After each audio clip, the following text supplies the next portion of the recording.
the alternative is, instead of optimizing the economy for growth, we optimize the economy for humans.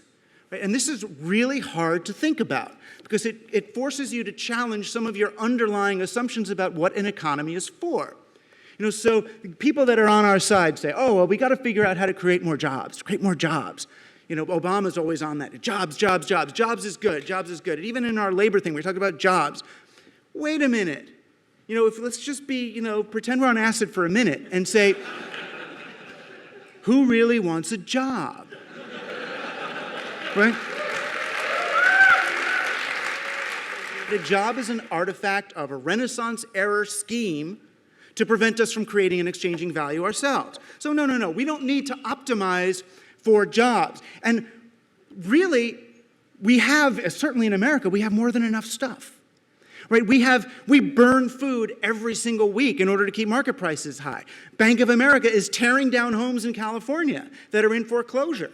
Why? To keep market prices high. We can't just let you live in it. Why? Because you don't have a job. In optimizing for humans, first, stop looking at jobs. Stuff is way more important than jobs. When you look at the corporation, so you say, okay, if we want to optimize a corporation for human beings, instead of optimizing it for growth, what do we want to do? Really what we want to do is retrieve some of the ideas of, thank you again, Richard, of John Stuart Mill, who talked about growth is cool, capitalism is cool, until you've grown to the point where the economy has reached its carrying capacity. When you reach your carrying capacity, you move into more of a steady state economy. So then instead of worrying about growth, now you start looking at the circulation of money. You start thinking about it. I mean, gosh, people don't grow forever. You get to 6, 7, 8 feet, that's enough, right? Then what do? You make another one, right? You make another person. You stop growing. Even a coral reef. Everyone uses these terms, ecosystem, the Uber ecosystem, the iTunes These are not ecosystems because they destroy. Right? Ecosystems are sustainable. Uber's not an ecosystem. The people who are driving are doing R&D for automatic cars.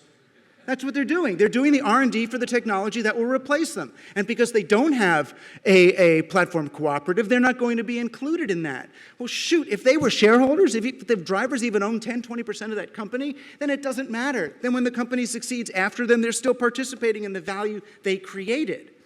Right? So a steady state corporation would look at the difference between a board game and a fantasy role-playing game. Start playing an infinite game with a business. How can this business sustain itself? How can it go on forever even? How can it continue? What's a sustainable business look like? And right now we're living in an economy that rewards capital, but what about the land and labor?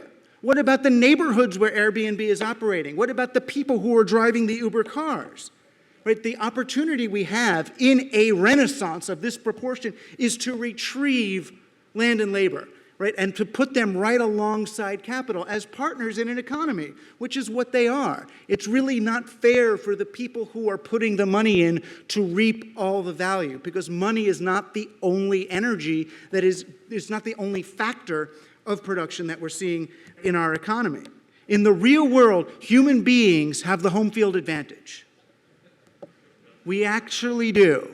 This is why corporations of the industrial era are so happy to go online, because we no longer have the advantage there. We're not there. We don't have our flesh. We don't have our reality. We don't have all the stuff, all of the solidarity that is created by humans in real space together.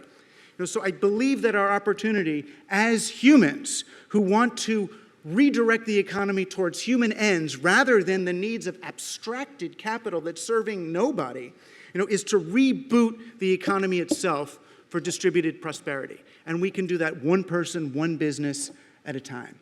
Okay, thank you very much.